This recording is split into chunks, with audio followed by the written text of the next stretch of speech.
டெய்லியுமே டிராஃபிக் ஆகிட்டே இருக்குதுங்க. கிட்டத்தட்ட பார்த்தீங்கன்னா மணிக்கணக்கில் நிற்க வேண்டிய ஒரு சூழ்நிலை இருக்குதுங்க. 20 நிமிஷம், 1/4 மணி நேரம், 10 நிமிஷங்கிறது மினிமங்க. நான் சொல்கிறது வந்து 10 நிமிஷங்கிறது சாதாரணமாக நீங்கள் நின்று ஆகணும்.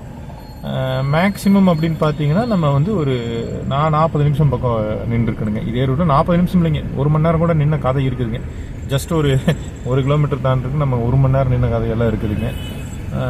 எதனால் இந்தளவுக்கு இந்த ஏரியாவில் டிராஃபிக் ஆகுது அப்படின்னு பார்த்தீங்கன்னா, பாலம் கட்டுறனாலலாம் இல்லைங்க. பாலம் கட்டுறனால மட்டும் கிடையாதுங்க.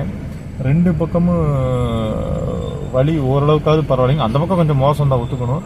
இப்போ அந்த அண்ணன் பாருங்க, அப்படியே டெம்போ காருங்க, முன்னாடி போயிட்டு ஓட்டுற மாதிரி ஓட்டுறாருங்க. அதாவது ஒரு டேலண்ட்டு, அது வேறு விஷயம் இல்லைங்களா. அதை கரெக்டாக ஓட்டிக்கிறாருங்க.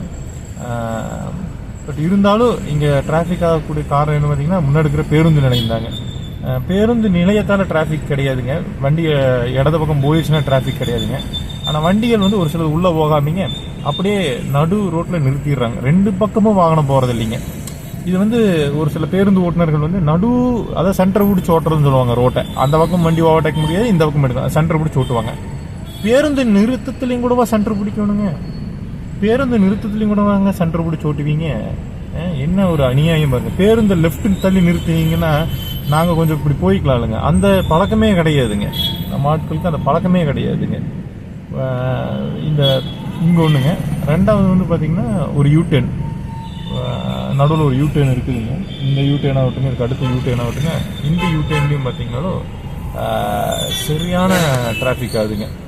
வண்டிகள் வந்து தொடர்ந்து வந்துக்கிட்டே இருக்குங்க. நம்மளால் வந்து டக்குன்னு போக முடியறது இல்லைங்க. நம்ம வந்துட்டுருக்கோம் அப்படின்னா அப்படியே உள்ளே வர்றாருங்க. நம்ம வந்து வந்துட்டுருக்கோம் அப்படின்னா அப்படியே உள்ளே வந்துகிட்டே இருக்காரு பாருங்கள். அவ்வளோதான், நம்ம போக முடியாதுங்க. இந்த இடமெல்லாம் தான் கொஞ்சம் ரொம்ப சிக்கலாக இருக்குதுங்க. வண்டி ஓட்டுறக்கே வந்து பார்த்திங்கன்னா நம்மளால் வண்டி உள்ளே பார்த்து ஓட்ட முடியறது இல்லைங்க. அந்த அளவுக்கு டிராஃபிக் ஆகிட்டே இருக்குதுங்க. ஸோ இதுக்கு என்ன தீர்வுன்னு யாருக்காவது தெரிஞ்சால் கமெண்ட் செக்ஷனில் பதிவு பண்ணுங்க. என்ன பண்ணால் இந்த டிராஃபிக் சரியாகும், ரோடு வைடன் ப்ராப்ளமா என்னன்னு தெரியலிங்க. ரொம்ப சிரமம். இதுக்கான ஒரு கொஞ்சம் முன்னெச்சரிக்கை நடவடிக்கை, இதெல்லாம் பிரதான சாலைங்க.